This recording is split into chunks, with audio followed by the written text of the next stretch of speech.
This is the agenda of the day. It's a little bit different today. The beginning is the same, but we have a discussion topic today on the agenda. The full agenda is that we start with some news we would like to share with you. There's a few reminders. There are some release notes about changes that are coming in March.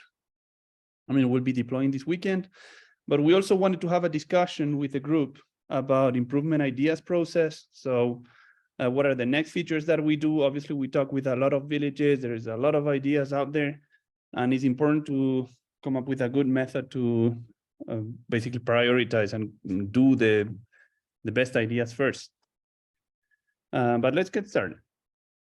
So we start with the news, and then we have this news. Basically, we have two new villages. One village in Salt Lake City, Utah, actually. So the first one in the state. They're in development, and they're called Wasatch Hollow Village. So that's fun. And then the other news is that we are currently doing the migration of a very large village.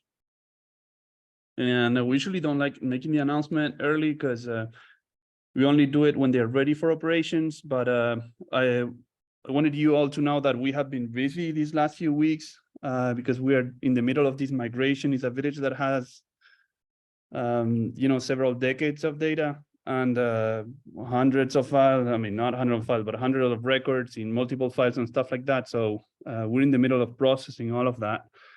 We'll be happy to announce, but it's certainly one of the kind of top 5 villages in the nation is coming our way. So we will welcome them to our meetings in probably next month. So that's fun. These are the reminders. We're doing the release webinar today. There is a Helpful Village release webinar next month on April 19th. And next week, we have a V2V hosted webinar, March 22nd. And the webinar we do next week is for Q&A. So today is mostly us talking, even if we have a discussion. But next week is if you have any questions, Q&A is you asking the questions and us trying to answer them. There are a few other resources that are mentioned in this document: Slack, for discussions, the Help Center, the Training Docs Guide, and the Improvement Idea spreadsheet that we will also be discussing today later in the agenda. Okay, this one is describing what the Help Center is. In support.helpfulvillage.com, it's interactive, and then basically the Training Docs Guide, which is the table of contents of that documentation. This is what the Help Center looks like. And then we're coming immediately to Jim's question that you raised. So about Mailchimp. So Mailchimp, I guess most of you know, but if someone doesn't know, was acquired by Intuit some months ago, and they have been making some changes in an unfortunate direction. So basically, they used to offer a great free package that most of our customers were using, where basically you had 2,000 contacts and a large number of messages you could send out per month. And a lot of our customers were using that free package. Now, someone in corporate had the great idea to reduce that. And now their limit of their free package is 500 members. 500 contacts in the audience, and a smaller number of messages you can send per month. So I wanted to have a conversation with you about what's going on. I know, Jim, that we have a ticket with you because you have a connection problem with the server, which is surprising to me. I mean, we have not looked at the ticket, so it's in our to-do list. We need to investigate what happened. From what you told us, Jim, is that basically the Mailchimp server was not responding. That's a surprise to us because, in all our other villages, the server is responding. So I need to see if it's a one thing that happened for you only, and we need to solve that one. I also wanted to ask other villages how it had been. First of all, I'm going to share with you what I have heard from some villages. And then if there is a case I have not mentioned, you can, just unmute yourself and share with the group what has happened. We have this one village that they wanted to send out one of their Mailchimp messages out, right? On a weekend or, direct, etc., newsletter kind of email out. And they were getting an error message.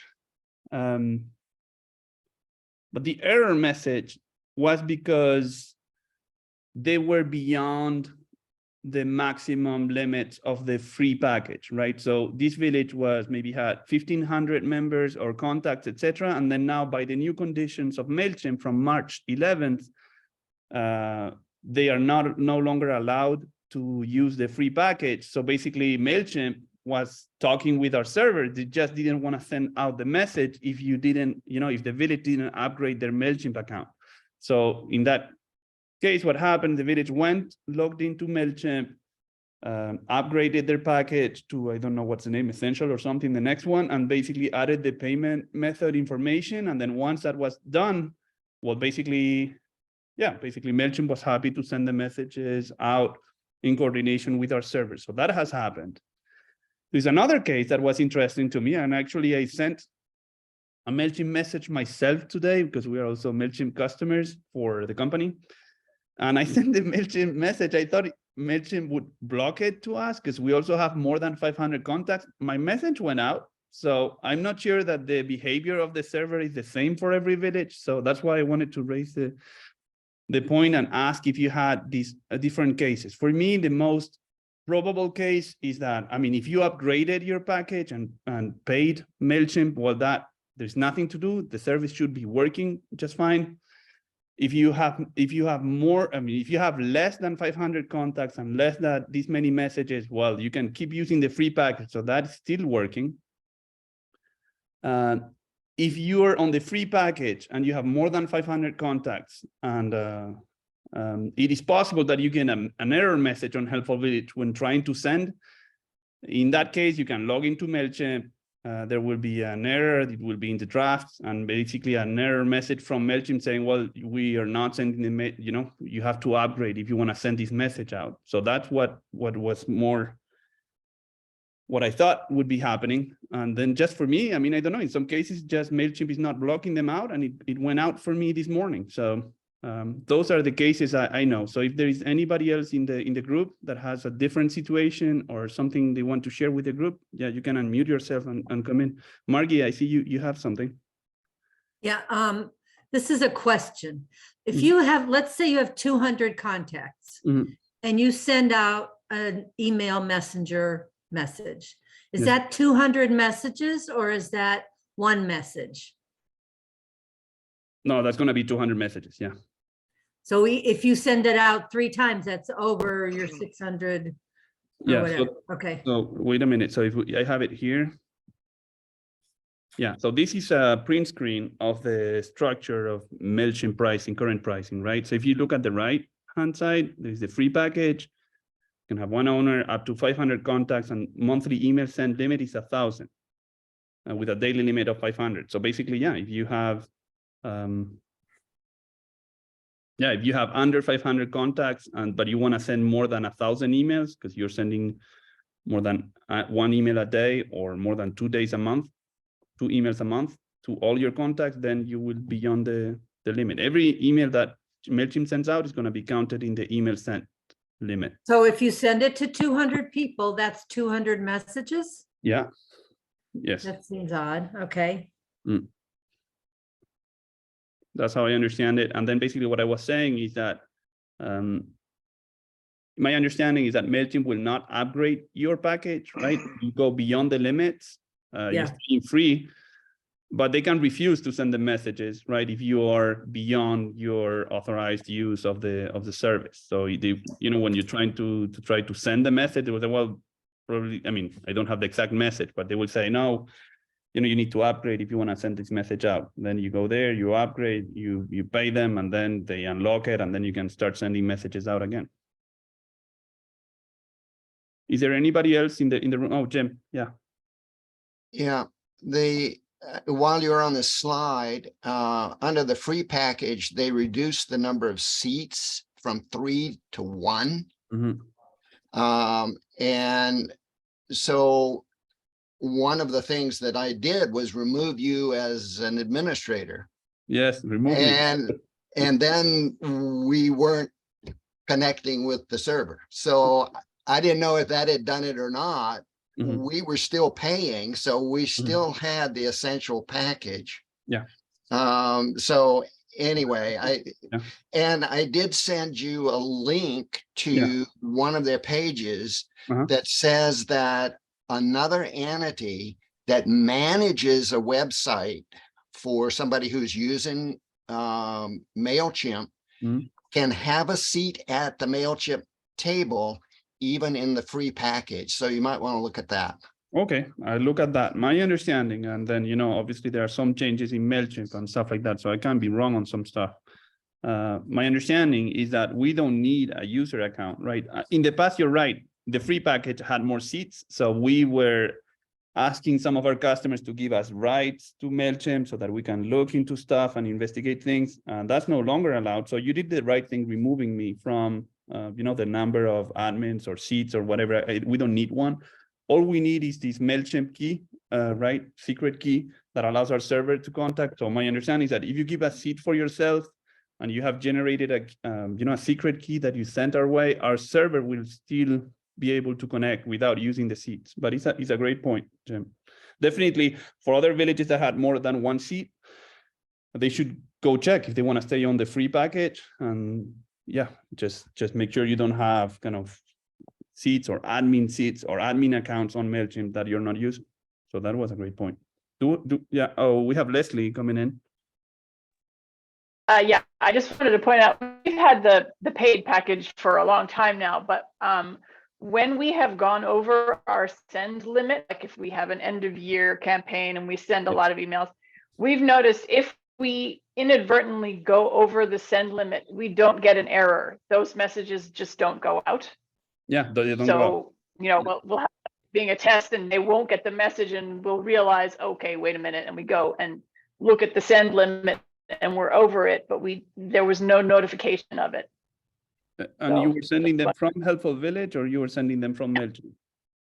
No, from Helpful Village. Okay, so I need to look into that. Yeah. Warn you. I mean, I'm a little surprised because we had these other, but maybe you see what I'm saying. But we had this other village that was trying. They were all over the limit. They had an error message when trying to send. That's how they reached out to us. And then they went in, they paid, and then they, you know, basically it went out. Yeah, I mean, this has only happened when we have had, you know, like sending, I don't know, 10,000 sends in a month or something absolutely. crazy. Yeah, absolutely. And it's also good to know for other villages, right? That, I mean, you need to manually upgrade your package if needed. And I don't know if do you know, Leslie, if you can reduce it? You know what I mean is that if you go to let's say a bigger package 1 month, and then can you come down to a smaller package the next month or something like that? Yeah, well, so we have the essentials package, and we have it. I think our limit is 5,000 members or contacts.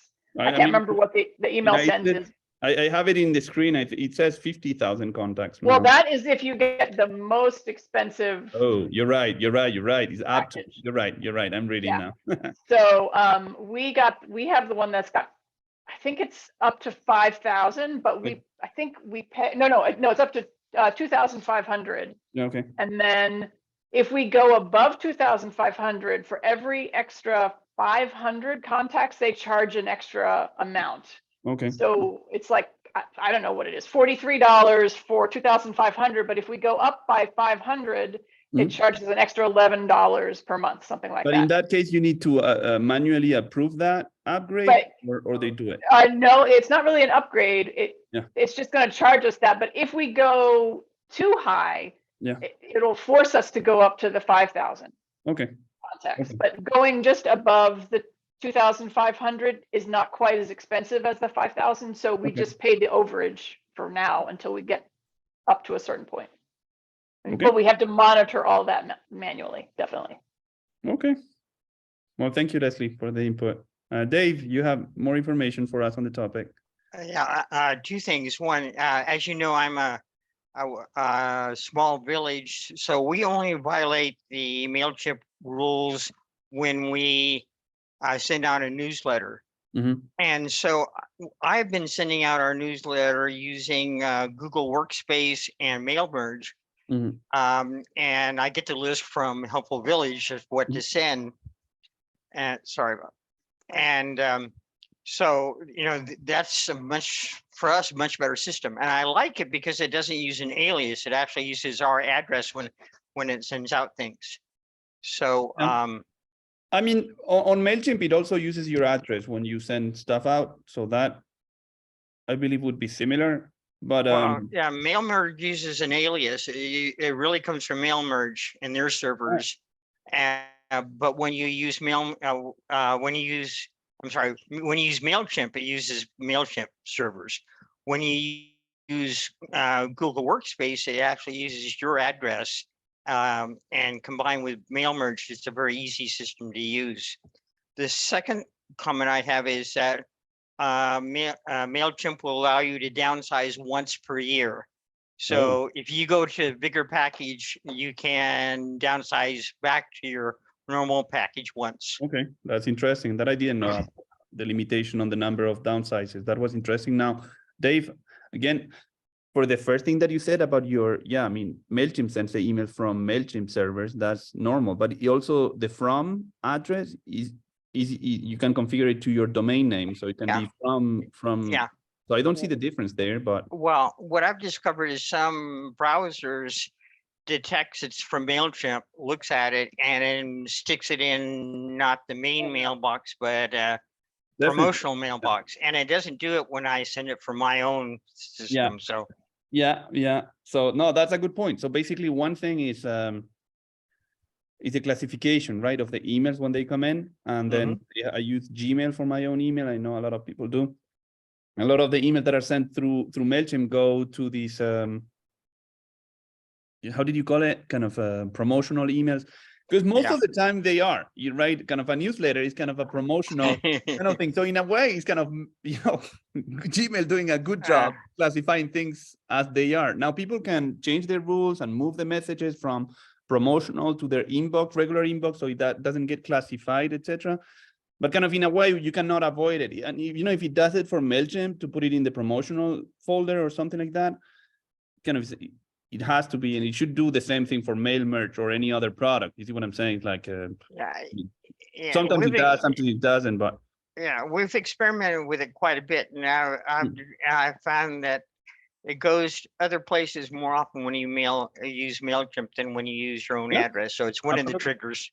No, I don't dispute that. That definitely, all the companies, like there is Mailchimp is one, there is other companies that do a similar thing, and they always fighting to get away from the promotions folder and get into the regular inbox. So if you found one that works for you, that's good.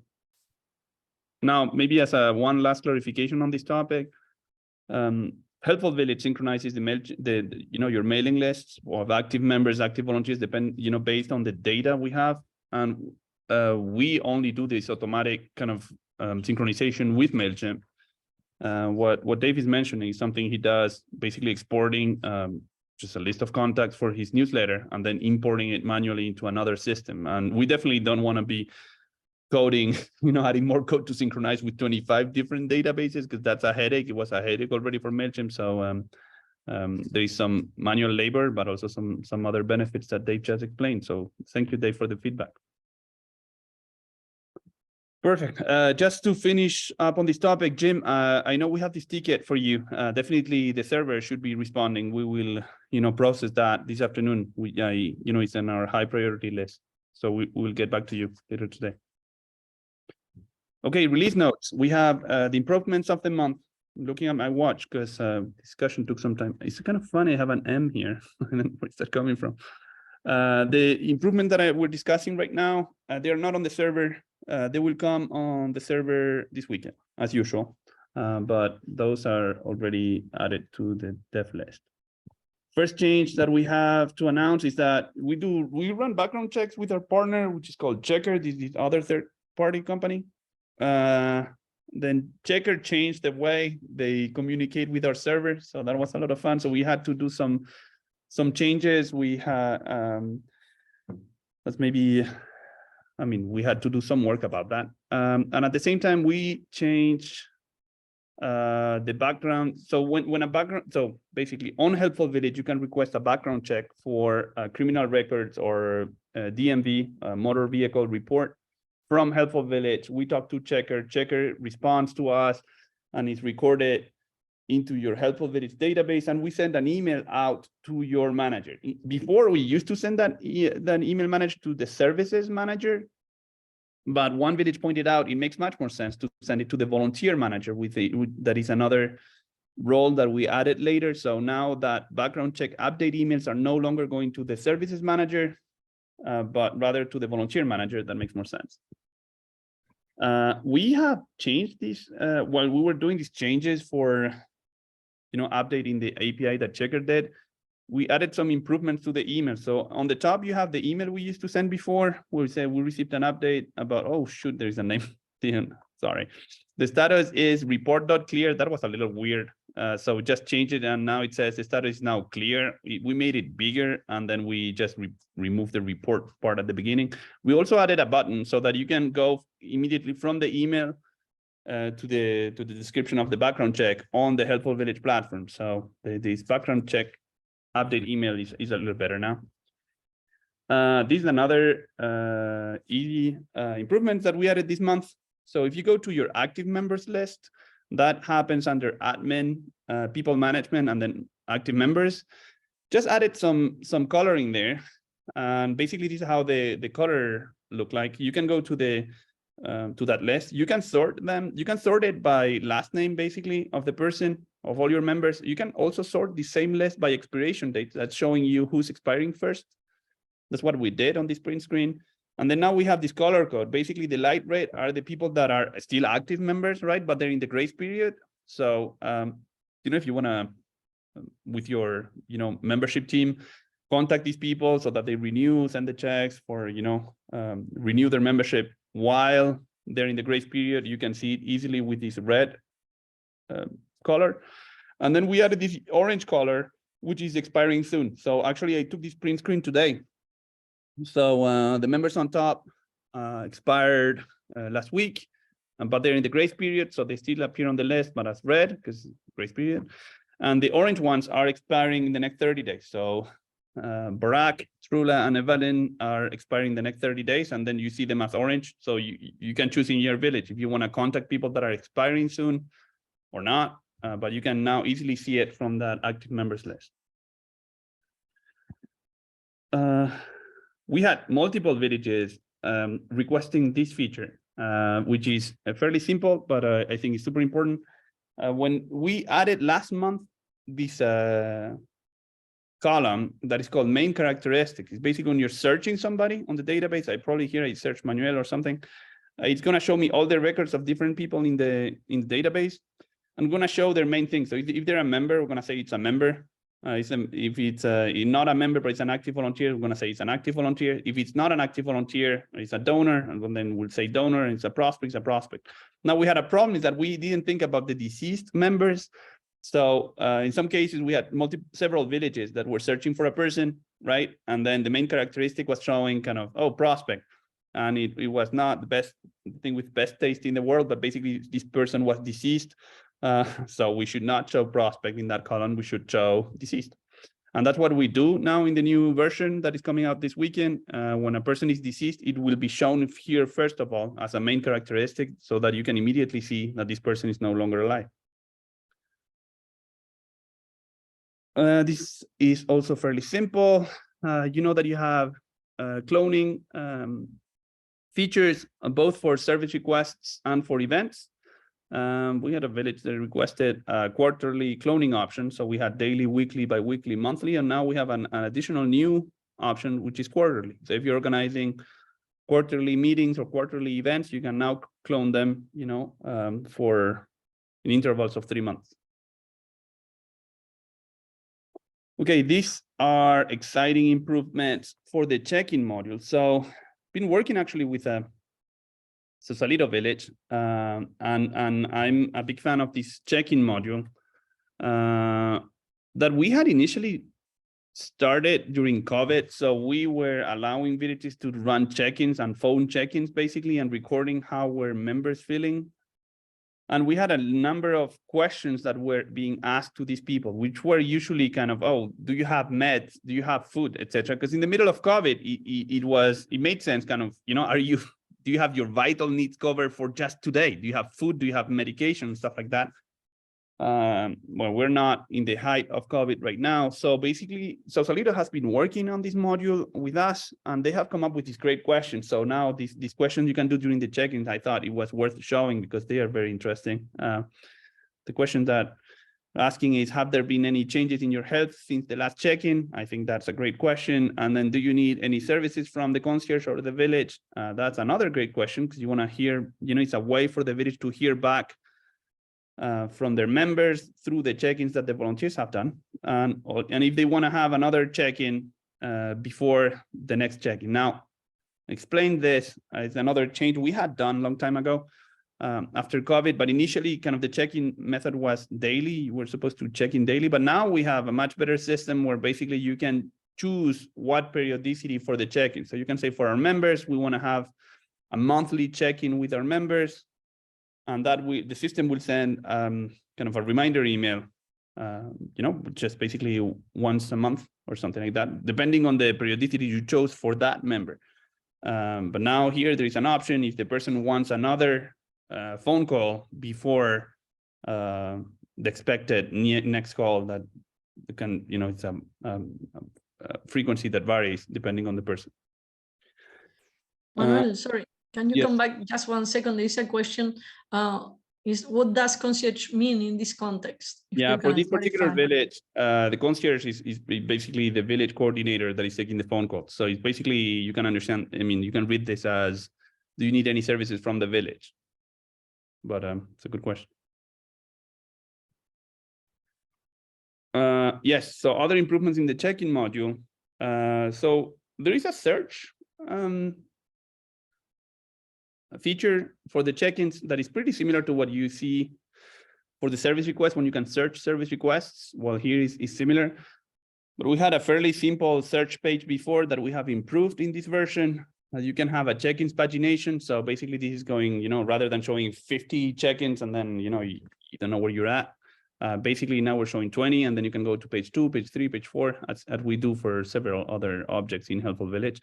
And we have also improved the search functionality. So basically that you can search now by when the check-in was made, for what member, or done by, or the volunteer that did the service request, also depending on the questions that were asked. So if you want to see people that have had health changes or have want to have a call back, etc., you can search that from the search form too. Okay, so those are the improvements of this month that will come to the server this weekend. Now I wanted to start a different section of today's webinar, which is a general discussion of improvement ideas. So this is part of the webinar where we would like to have it more as a discussion. So feel free to, basically unmute and then share your thoughts about how can we improve this. I have prepared a few slides, so basically I can lay down the context first, and then probably have the conversation once we have a little bit more information of about what this is about. But basically, improvement ideas are things that are not bugs, are things that could be added or we could be working on to improve the platform. A lot of people have different ideas, and then the difficult thing here is what ideas or what improvement that will we be working next. Jim, I saw that you raised your hand, but I'd recommend maybe if you can hold it for 5 or 10 minutes so that I can keep your hand up, but just so that I can describe the kind of set up the topic or the context, and then everyone can jump in. So definitely, Jim, I'll invite you to come in, but let me just discuss what we're talking about. Ooh, that one is an old slide I didn't want to have there. First thing is that, people that are using our platform, they're invited, and we do this regular. We did it today in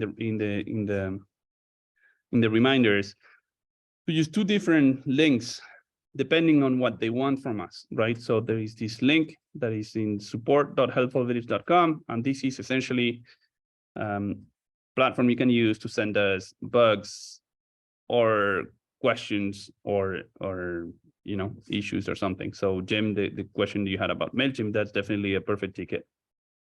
And then there is a different link that is for submitting your ideas about improvements or changes that we could have and add to the platform. So we want to have a discussion today about how can we do this better, and how can we communicate better and make sure that we're doing the improvements that you need most, etc. So that's part of the conversation today. But I have more context. First is, obviously, it's all about kind of where do we spend our time doing things. And so I wanted to show you that sometimes, we get tickets that maybe should not be tickets, right? So this is an example where basically a ticket we received where one of the village was saying, was there a village about how to use Mailchimp, confused about some of the features. So, I mean, it's totally okay that, how to use Mailchimp and confused the feature, but also at the same time, I mean, if you have questions about Mailchimp, you should probably ask Mailchimp. So sometimes I find that, we have been a little bit sometimes too nice trying to solve the problem for Mailchimp, that Mailchimp should be answering, or that, Stripe should be answering, and stuff like that. So we're always here to help you, but definitely, I would say when you have questions that are not about our platform, yeah, it would be better to try to go out and talk to basically these other third-party providers, or the people that are, basically we can do nothing about it, or it's not our product. It's better to ask them directly to these other providers. So we have fewer tickets that we should not be receiving, then obviously we can put more time to working on other tickets. The other thing is obviously using the help center. Sometimes we get questions that people ask, how to do this, etc. And then, well, basically we go into the help center ourselves, we search it, and then we send it to you. And I understand that that's very comfortable sometimes because you basically don't need to search. But at the same time, if we're doing the search for you, we're not doing improvements or tickets for other people. So, wanted to invite you basically to, before asking us a question, just make sure that it has, just check if it has been answered on the help center before. Okay, so that we addressed the top of this diagram. I wanted to discuss now about the bottom, which is the ask.helpfulvillage.com. If you go to ask.helpfulvillage.com, it's going to actually open a form. It's a Google form where basically it's going to ask you a few questions about what's your name, what's your village, what's the improvement idea you have, and then a little bit of some qualifiers about how do you think this would help the village, etc. And then when you submit that question, it basically goes to a spreadsheet file that is accessible to you. Is in the list of resources I shared with you at the beginning of the meeting. It's a spreadsheet file that looks like this. Actually, this is the actual list. So you fill up the form, and basically Google automatically puts it in a spreadsheet file. I know we have an issue with the IDs. The IDs used to be added automatically one by one, but now for some reason just the spreadsheet broke, and then you have 572 multiple times. I guess I can go and spend some time on the Google spreadsheet to see why the counter broke and then just fix it. So that's on me. I also wanted to say that basically the form is very open. We're super open. Basically, it's like we're telling all villages, well, any idea that you have is welcome. Just, you can go in and submit it. So we basically say that all ideas are welcome, but it doesn't mean that all the ideas that are in that document are necessarily good. So we wanted you to see that, basically, that we're always happy to hear, but there are some that we're not, that we're not too concerned about the number of rows of this file, because, basically it's like, okay, it's kind of a, can be a wish list where basically there are important things that we need to do very soon, but there are other things that maybe we will never do, right? I wanted to read you one service request, for example, here, that is part of this file.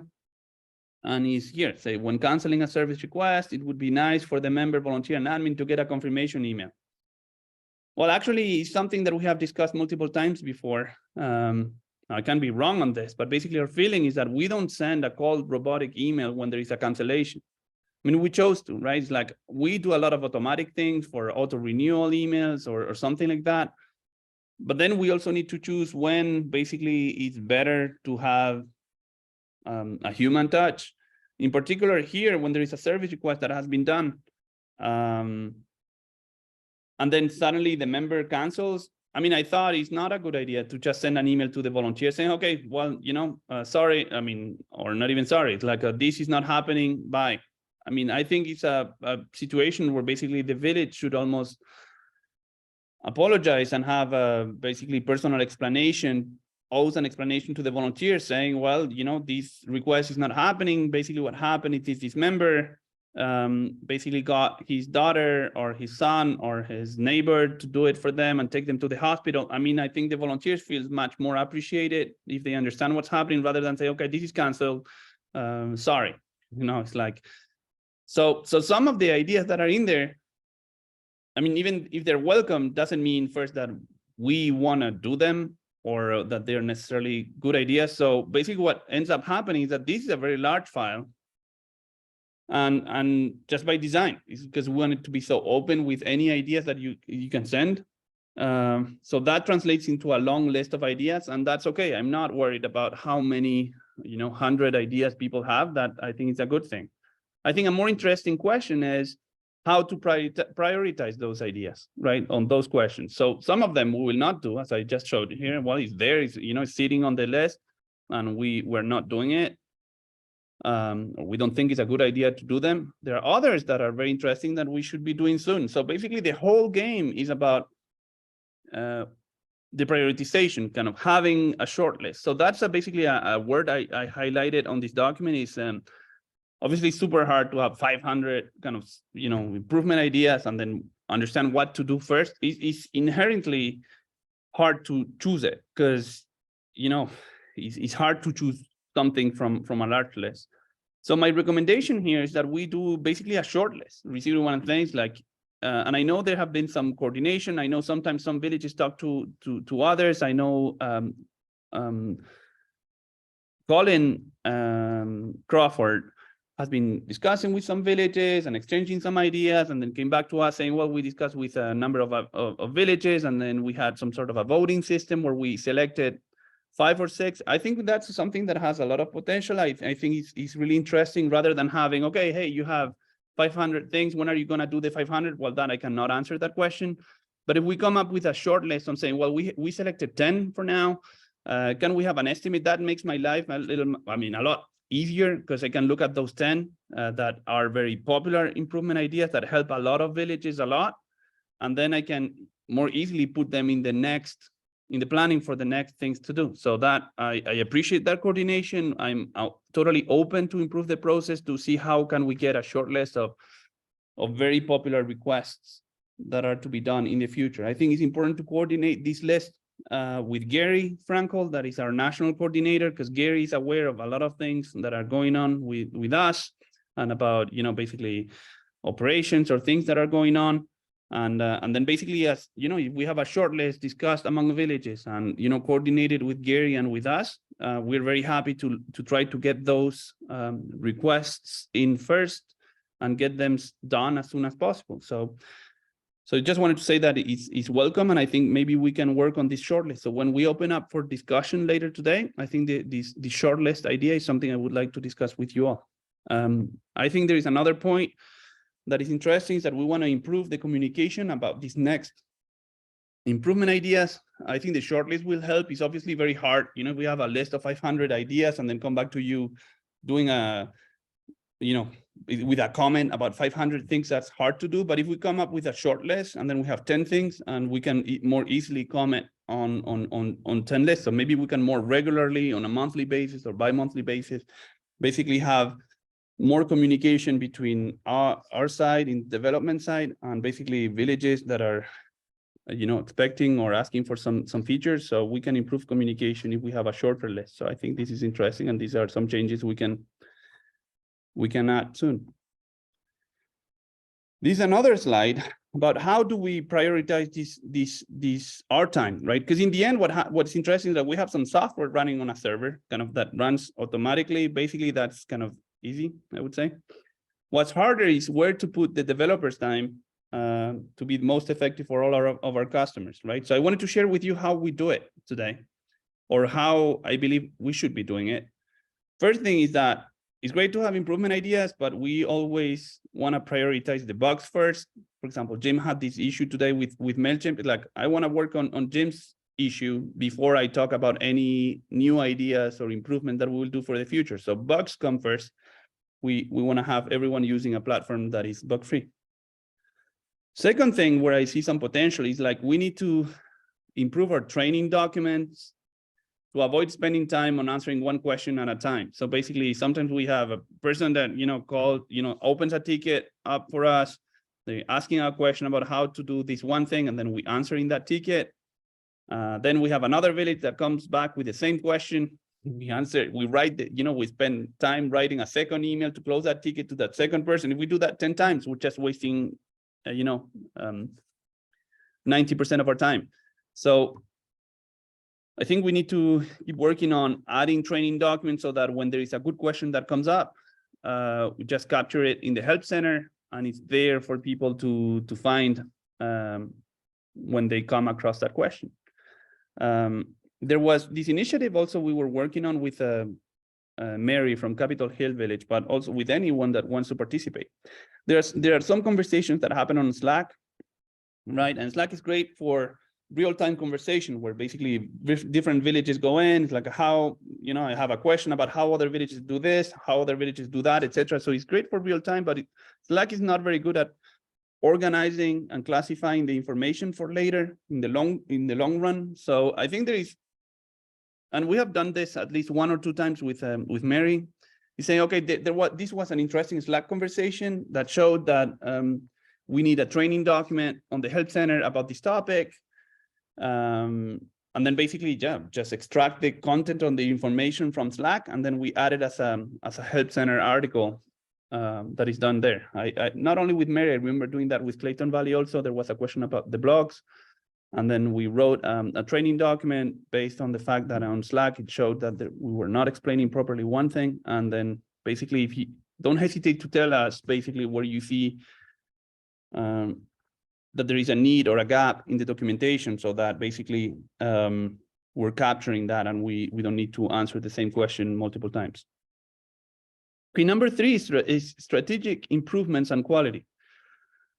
So yeah, a lot of people have different ideas of improvements, etc. Some that we consider and we try to prioritize are those that are strategic and increase the quality. So basically, I think we want to help you recruit more villages. Actually, let me see. I'll come back to this slide later, but I want to show you how I think about the strategic services.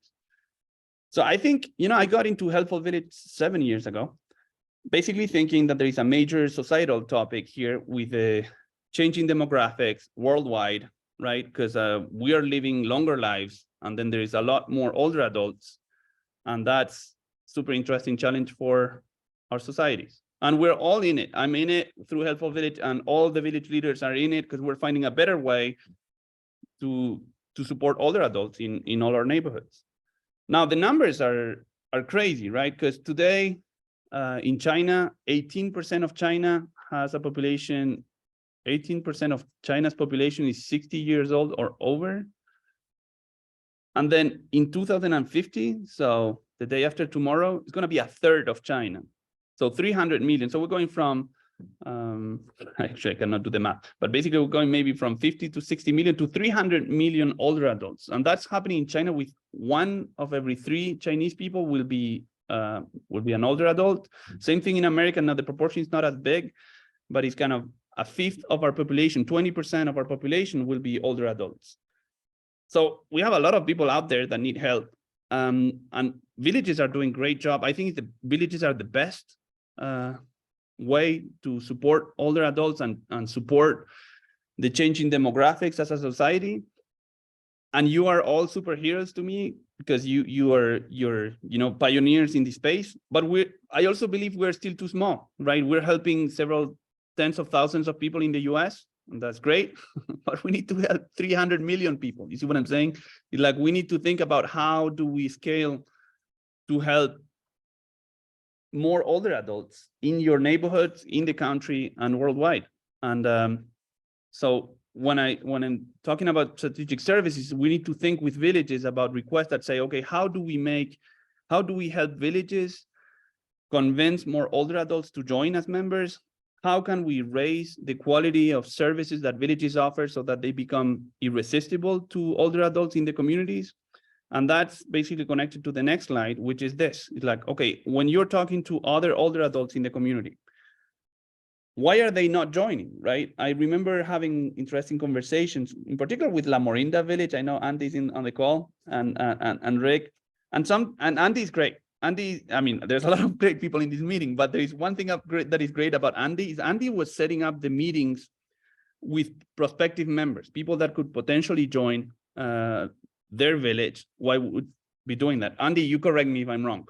But then Andy had the privilege to go talk to these people and try to explain them why it was a good idea, and also hear back why these people were not joining, right?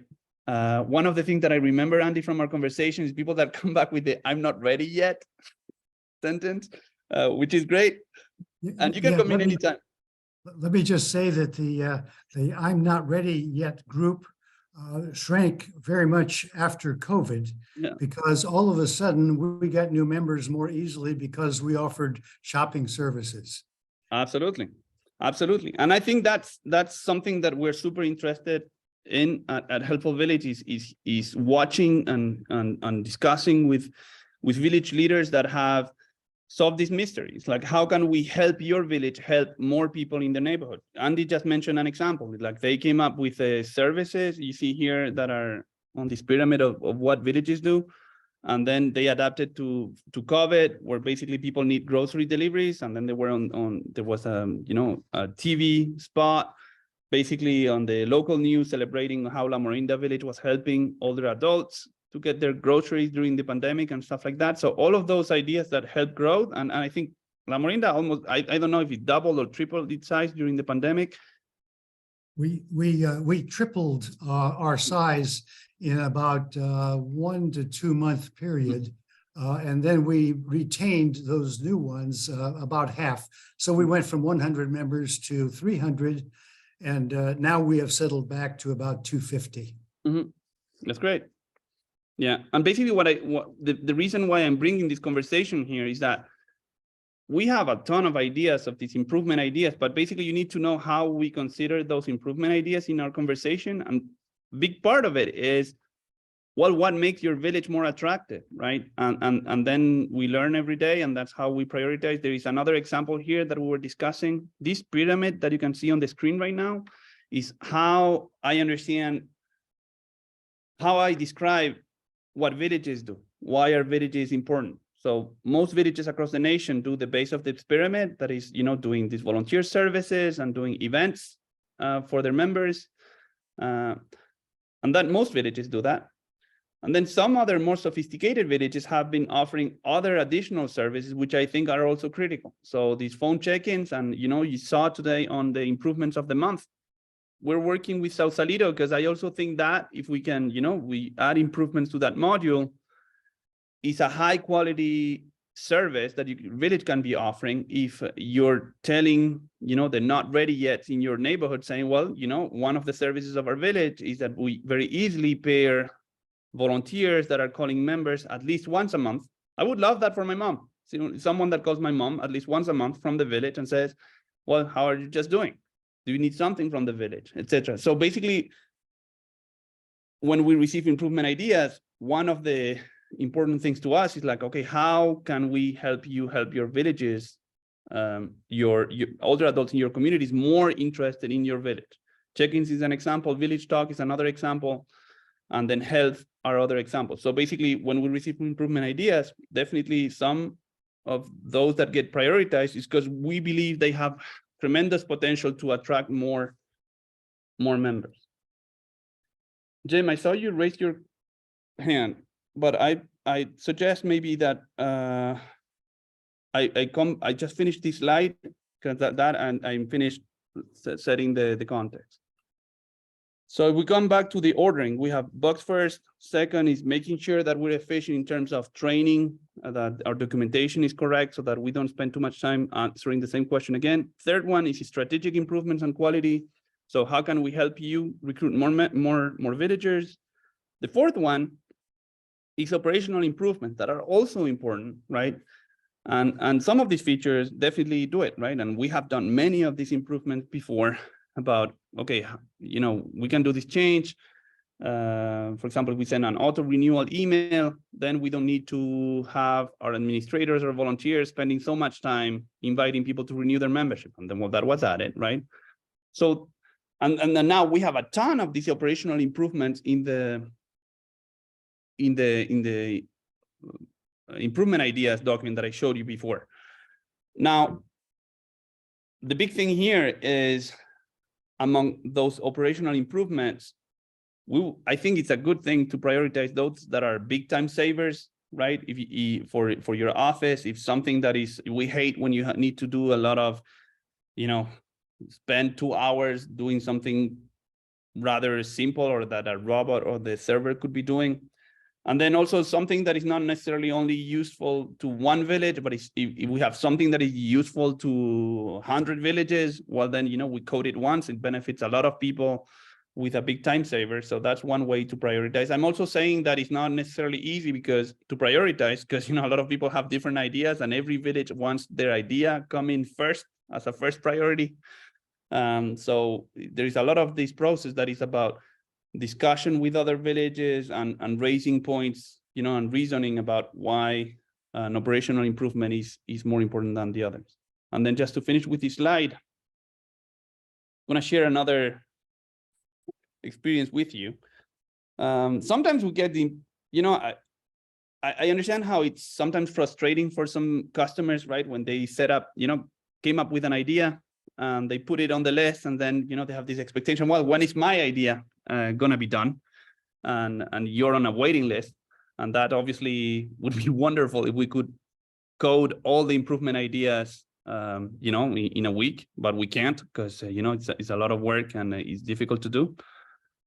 I also wanted to share with you that, sometimes just make it too easy, right, to have these ideas. So we have had people that come up with operational improvements, they put it on the list, then we spend time coding it and doing them, and we have had villages not using them. So sometimes, just people come up with ideas, oh, how nice would it be if we had this, right?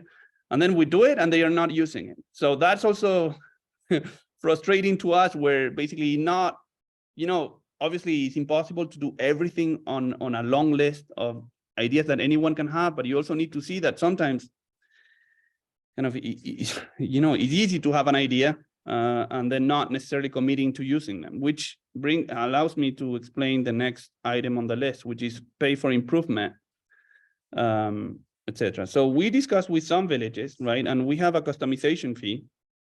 Customization fee, I can remind you, is basically $100 an hour for our coding stuff.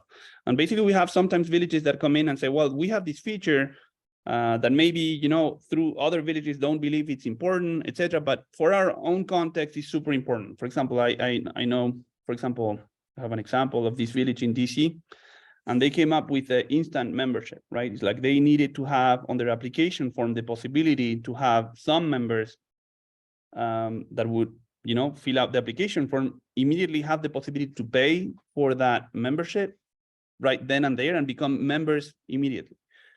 Now, that improvement was not getting prioritized because maybe something that we only heard from one village at the time. And then we thought there were maybe other things that were more important. But this village basically came back to us saying, okay, we have a little bit of a budget here because this is really important to us, and we are ready to pay for this improvement.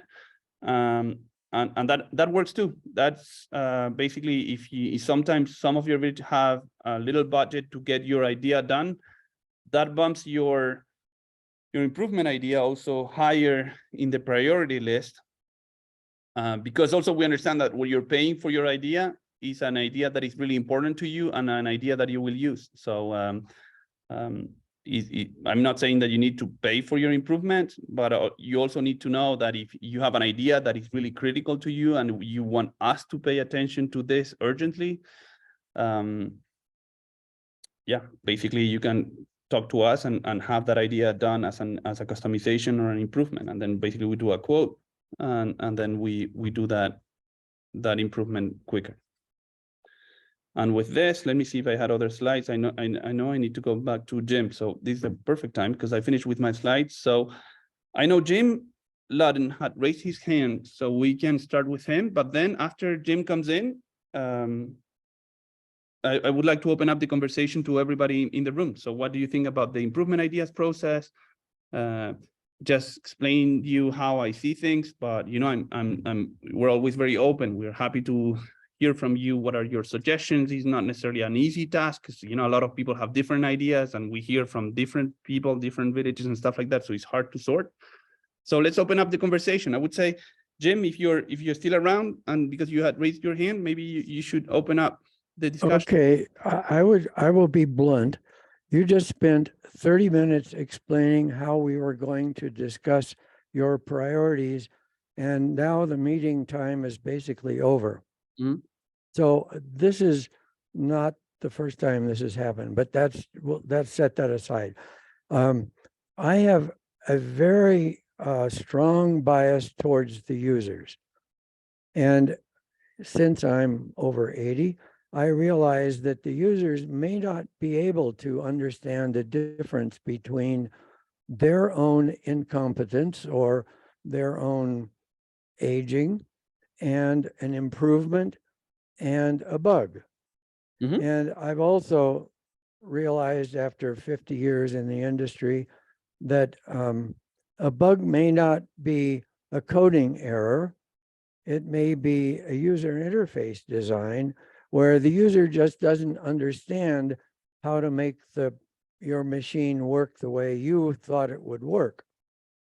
And you can, if it's a really awkward user interface design, you can write a help document or make a little YouTube video or how we work around this very strange screen design. But that's not something that you can expect the users to figure out. That's the job of your system analyst. And as the boss, I was often primarily the system analyst. But so it's not up to us to determine what's the difference between a bug and an improvement. For us, it's just a change. We want something different. Yeah. And so I never asked our users to specify the difference. I just said, oh, you want something different. We'll figure out what we have to do to make that different. Now, if this involved something significant that involved a bunch of our users, I would get our users together.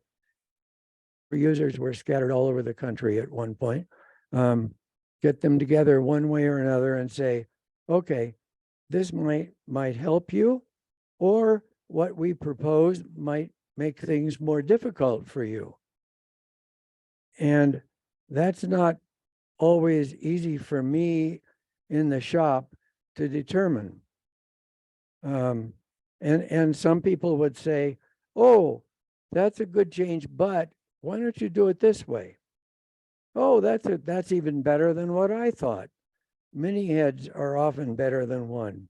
And so that's the first thing, and I will leave it with that for other people to discuss. Yeah, thank you, Jim. So, I agree with many things you said, Jim, in the sense that, you know, when you have a user and they're describing a problem they have, it's good that you have, you know, if it's a bug or an improvement, sometimes people that are not tech savvy, they don't necessarily know, etc. And it's great that you listen to them and you don't ask them what's the difference. So your users don't need to know.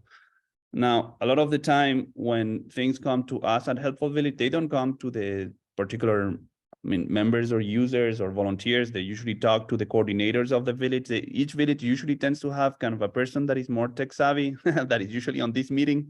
That can be Jim for your village or others. And it helps basically when you receive one of these requests, if you classify them as a bug or an improvement. Sometimes it can be a challenge. I agree with you. Sometimes if it's a user interface design that could be better, can be, for me, be considered as a bug in a way, because it's something that is not working well enough, but maybe there is a gray area. In other cases, there is no gray area, right? When someone comes back out and then says, well, you know, I would like to have a completely different screen that does this differently, they know it's an improvement idea because it's not something that is broken. It's just a new thing that we could add to the software. So in some cases, it's obvious. And when it's obvious, it's good to classify. If you help us classify that information in two separate databases, that help us find the bugs quicker, right? If we only get bugs on the ticket system, on the help center, well, then we make sure that's the first place where we're looking. So if we have everything mixed up together,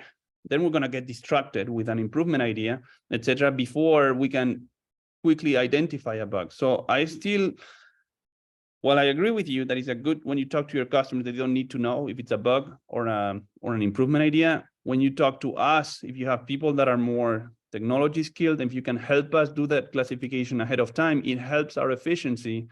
If we have the bugs in one place and we can fix the bugs first, and then we can look at the improvement ideas in the second place, where we need to reorder, recategorize them, can be shared and discussed with other villages. For me, they are very different items. So I still believe it's good to have a distinction and two different lists. But I mean, I also wanted to thank you for your opinion, etc., and then open up for other people in the meeting that want to add up something or help us understand or improve the process. There is one thing I promised we wanted to discuss with you guys is the short list. I think the short list is something that has a lot of power. So we need to find a way to synchronize smaller lists. This is Skip from St. James Nest. How are you? It seems to me this approach to manage priorities has been solved many times in the software business through the concept of user groups, right? And focus groups, user group, call it what you want. In my experience, I've been both members of user group and worked for firms where I helped coordinate user group. Basically, it's a way to allow in this case, the villages, the users, to take more ownership of pulling all the ideas together, sort of in advance of delivering them to you. Mm-hmm. And there are processes to then, to understand what the requests are and to prioritize and to vote. Mm-hmm. So maybe you get the equivalent of $100 each village, and you can put $100 on one idea, or you can put $20 on 5 different ideas. And at the end of the day, you just see through that way, you get away from the squeaky wheel problem, and you can really see across the villages where the priorities lay, mm-hmm. And that's something I would really like to see. Put that structure in place, call it focus group, call it a mm-hmm. user group, and then put this process. And bugs are one thing, bugs are bugs, that's mm-hmm. different. But these are for prioritizing improvement requests. Mm-hmm. And so sort of let the villages, under your guidance, mm-hmm. but let them take the lead in proposing mm-hmm. these ideas, explaining the ideas, and then having a voting process to prioritize the ideas. So then it truly becomes a little more of a democratic way to say, here, Manuel, here, Helpful Village. When we've surveyed all the users, here are the ones that go to the top. And then you're never dealing with item number 500 by definition. Then you're dealing with the top 10 or 20, whatever. Yeah, absolutely. So this is what I was saying on the screen. I agree with you. First, I think it's the best way to do it, right? It's come up together and then come up with this short list that has been discussed among different villages. So I fully approve this process. So I would say let's give it a try. We have a webinar coming up next week. Usually we do an hour of Q&A. We can decide on this as a group. Maybe what we can do next week, maybe we should divide that meeting, and we could do kind of half of the meeting Q&A, because people, if they have their questions, etc., we can do Q&A, and then maybe we do the second half about this coordination of a short list, where basically we try to come up with all the participants saying, basically defending an idea or trying to come up with a short list or a voting mechanism. So I'm happy to try going that direction. Obviously, I want to decide of this as a group. So I was thinking, I don't know how we, the consensus and the voting is interesting, because basically, should we do, for example, there's this consensus situation now. It's like, should we do next week half an hour of this coordination of improvements, short list, discussion, and voting? We can, but how do we decide on that? Do we vote now? Do we try it next week? I would say, this is kind of interesting. Like, I don't know, maybe some people hate the idea that he just said, and they don't want to do it next week. So maybe what we can try to do, I'd suggest, and then you tell me if you oppose the idea. But how about we give it a try next week? There is a V2V users group meeting that usually was Q&A. How about we try next week? We do first half hour Q&A, people that had questions, just regular format that we had before. And then for the second half, we try this focus group shortlist approach to prioritize people. So how is it what we want to do? It seems to me one is to agree on a process, going forward.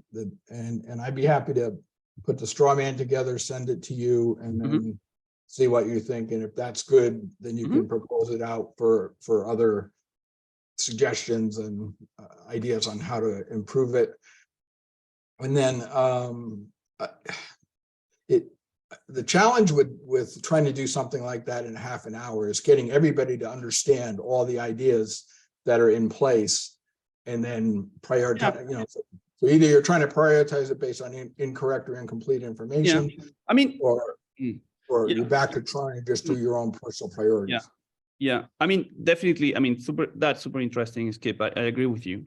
First, I would say there is a time constraint. That's what's interesting. It's like, how much time should we spend on that? How much time do people want to spend on that? I'm suggesting half an hour so that we don't remove the Q&A that people basically are used or maybe expecting next week, etc. And I think it's good to try this process. So just allocating half hour that we decide ourselves now as a group to see if we can improve this next week. Maybe I disagree with just one little thing that you said. It's like everyone needed to know the list of 500 improvement. I don't think you need to know the list of 500. You see what I'm saying? Like the list is publicly accessible, so people can go in and see stuff that they want. But I think at the meeting, they just need to come in probably with one idea they want to defend. See what I'm saying? And then we'll do around the table and then, okay, what's the improvement that you think is most important? And then you put it out. And then maybe, if, I don't know how many villages will there be, but if there's 10 villages, there will be 10 improvements that will be brought to the table. I think I should give some feedback because they are not all equal, right? There are some improvements, not only that are important and popular, but also easy, when there's, and I think it's good to have my feedback saying, well, this takes me 10 minutes. We can get it done. Maybe it's not super useful, but it's done and it's out of the way, and then etc. So I can maybe qualify a little bit some of those improvements, and then having some sort of a voting mechanism to basically try to come up with a more consensual choice of improvement. So mostly I what I'm saying is that I'm 99% agreeing with all you said, Skip, and I wanted to thank you for your feedback. I think I have Bonnie also that raised her hand, so we have more input. Yes, thank you. We're not all on that meeting next week. And in fact, I already have conflicts at that time. Plus, I don't think that we can do this in 30 minutes. I would like to see, I like Skip's idea, and I would like to see something come out in writing to all of us that we could spend time on, and then come together with some kind of voting process. Okay. I think it's great, Bonnie, your feedback. Let me see, to break it down. First, on the written process, I like it, and inviting and sending people out how to get that information, I fully agree. On the scheduling, obviously, is hard. I mean, if you had other double bookings, etc., I mean, I guess with so many people that are invited, will always be hard to find some time where everyone is there, I guess. With the amount of time, I'm also sure that in half an hour, we don't have time to make everyone happy. So it's kind of interesting because we're already doing this kind of consensual kind of thing already. We don't need to do it next week, right? I thought suggesting it next week is something that is a time that people had on their calendars. And then it's also something that we were making happening quick. It doesn't need to be next week, right? We can also, and it doesn't need to be with V2V. We can schedule a different time. We can do it on the whatever date we had here on the release webinar. What was it? Next month, and we can spend an hour. What was it here? April 19th. We can spend an hour on it, April 19th, if you prefer. It's kind of interesting because in the same discussion we're having right now, we have kind of a little bit of a similar challenge. Like, how do we make decisions as a group, basically, on what works best? Half an hour next week or an hour a month from now? And yeah, we need to find a way to basically choose what basically works best for the group. I don't know, Bonnie, what do you think? Do you think I addressed your question? I think that we need some things in writing in between now and a month from now, and we need time to look at those things and hear from people about why certain changes are important to them. Okay. I think if we were to start, either on Slack or through email or whatever, a group talk. I think it's great, actually, Bonnie. I think it's great. What do you think? What you say? What I mean is that before we have the group meeting, having a round of preparation in writing in a discussion group or on Slack helps make a better use of our time during the Zoom meeting, because we realize now it's hard to basically reach a consensus live on Zoom before everyone has considered all the other point of views and suggestions, stuff like that. So I think you convinced me, but everyone, is that, yeah, we can go all of us on Slack, trying to come up with a process on saying, okay, how about we try this, which would be something like, basically, every person from a village just comes up with a list of either 1 or 2 improvement ideas they want to discuss about, and then trying to kind of prepare the groundwork before we do a full hour meeting on April 19th. Do we have kind of a preference? I mean, how are we agreeing as a group on this, so that maybe we do this first round on Slack, trying to prepare things, agreeing on these focus groups dynamics, on the improvement ideas that each one of the group wants to discuss, and try to get as much done as possible in writing during this next month. And then on April 19th, the next release webinar, rather than talking about improvements and features, we just spent a full hour discussing about the prioritization of improvement ideas. So that's where I'm at this moment. Now, what's hard for me now is how do we know if we all agree on that compared to what we had before for next week, half an hour. But anyways, Margie, please come in, and then we'll try to find a way to find a consensus. Okay, so I have a big problem looking at the list of 500. Yeah. Because it's not in any particular order.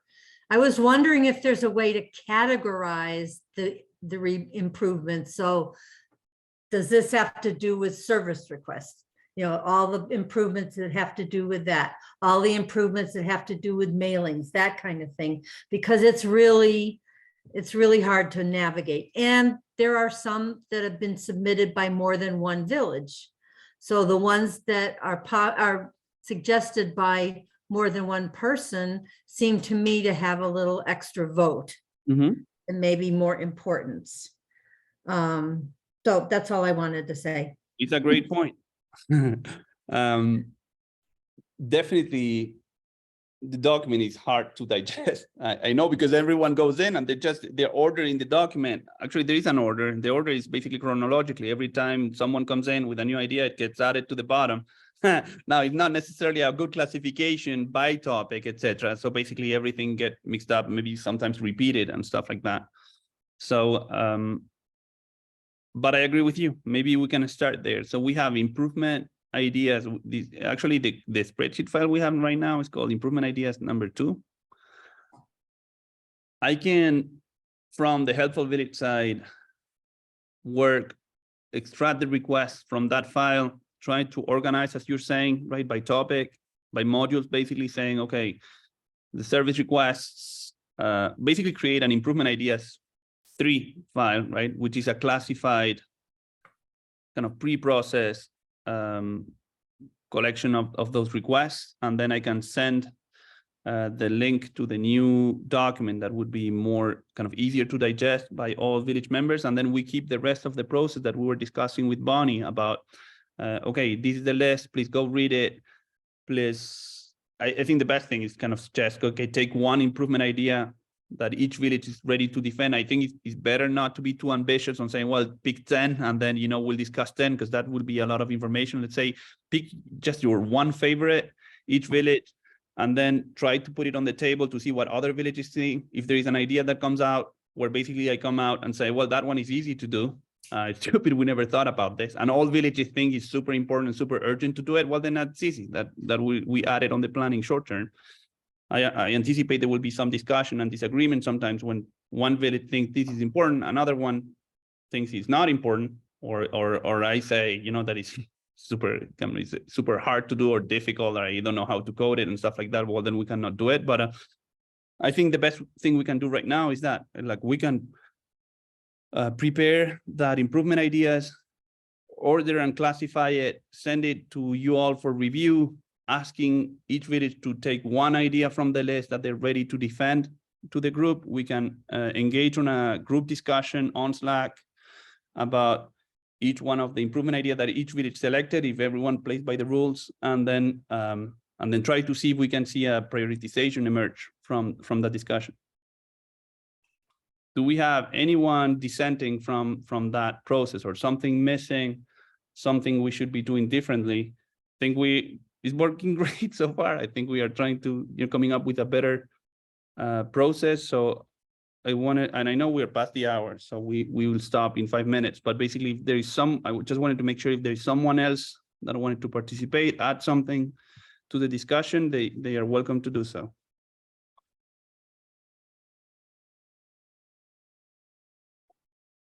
And if they're not, I'm just, Margie, you wanted to add something, or you forgot to bring down your hand? I forgot to mute myself. No, that's fine. And you have your hand raised, but you can lower it. That's fine. So we're done with the meeting. Let me just summarize what we just said, because, there was moving target for a minute. What we're going to do is that we're done with the meeting with the improvements idea. We're going to release to the server the improvements that we discussed. All of that stays the same. Next week, we have a webinar. We will keep the regular that we were doing last week. So we are not doing the prioritization next week. Next week, we're doing regular Q&A. Any questions your village has, you can send to Gary, and then I will be there in the webinar to answer any questions that you have. We'll use the full hour to answer your questions, regular, as we were always doing. At the same time, on the Helpful Village team, we will work on the improvement ideas spreadsheet file, as Margie said, to classify those ideas by modules or topics, or kind of try to find a kind of a rational way to make it easier to read that document. We'll send an email out to all our customers inviting them to review that improvement ideas document if they want to. If they don't want to, they don't have to, right? This is just for people that want to get their ideas pushed higher in the priority list. And those that want to engage in a conversation will be invited to choose one improvement idea they believe it's important and urgent, and they want us to review quicker. We can have a discussion via Slack over this month about each village is throwing the idea they want to promote, see how much, I would like to qualify saying how hard or difficult, why yes or why not doing something.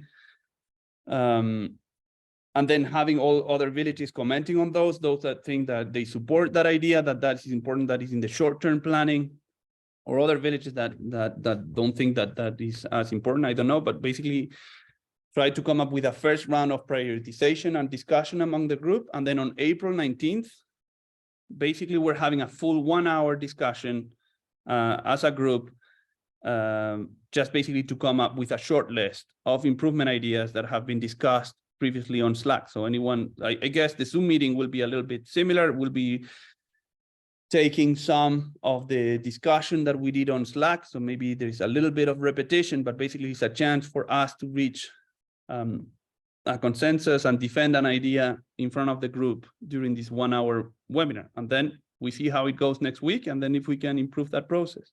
So that's the plan. If anyone thinks that I forgot something, or I didn't consider something, or they had another idea, you can always reach out to us. You can send us an email before we implement this plan, but that's the